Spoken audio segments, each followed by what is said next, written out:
Okay, today I'm going to wrap up section 14.1 talking about properties of acids and bases, and I'm going to throw at you the first definition for what an acid and what a base is. And it is called an arrhenius acid and arrhenius base. So arrhenius acid's basically a compound that increases the concentration of hydrogen ions, H+, in an aqueous or solution, like aqueous solution or something in water.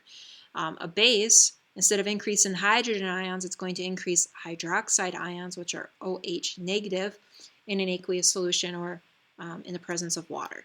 Now, the problem with arrhenius bases is that it only works in aqueous solutions, or basically in water. Okay. Now, we can have different classifications of acids, strong acids and weak acids, as well as strong bases and weak bases. So a strong acid is an acid that when you put it in an aqueous solution, it completely ionizes.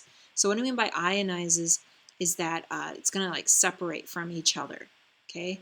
So like this H is going to bond with the H2O and form this hydronium ion, and then this nitrate ion is going to be floating around, and these are going to be floating around. We have positive and negative ions floating around in this aqueous solution, and this is part of the reason why acids can generate currents, because of these positive and negative ions floating around in aqueous solution. So in water, 100% of those acid molecules ionize or separate from each other, and as you increase the acid strength, that means the polarity is going to increase and your bond energy is going to decrease.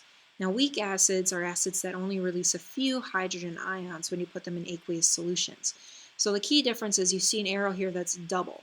Okay, it goes forward and backwards because this hydrogen can go to the water molecule, but it can also go backwards. So this reaction is very reversible, hence few hydrogen ions are released in that aqueous solution. So I do have a YouTube clip here just to show you the strength of sulfuric acid versus a hot wheel.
Okay, so strong acids, as you can see, completely ionize or dissociate when they're in aqueous solution, whereas here you can see that they are still kind of bonded to their counterparts. So they remain undissociated, or they don't ionize completely.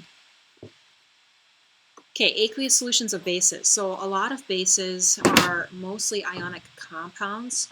They contain a cation and then a hydroxide anion, an OH. Yeah, group 1 elements are called alkali metals for a reason, because if they bond to a hydroxide ion, they tend to be basic, or alkaline. So there are some bases out there that are also molecular.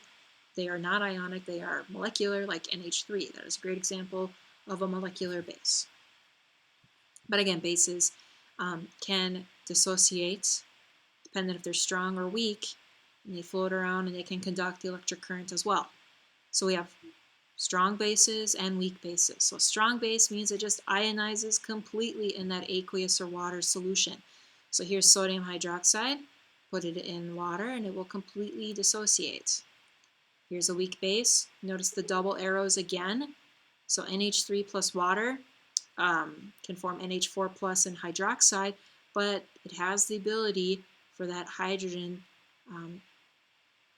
to go back to the OH to form water, and then because it lost its hydrogen, instead of being NH4, it is NH3. All right, so that was 14.1, part 2. All I discussed today was Arrhenius bases and the strength of acids and bases. So I think you can finish the 14.1 question finally, because the bottom question had to deal with this lecture. So tomorrow we'll talk about another definition of acids and bases.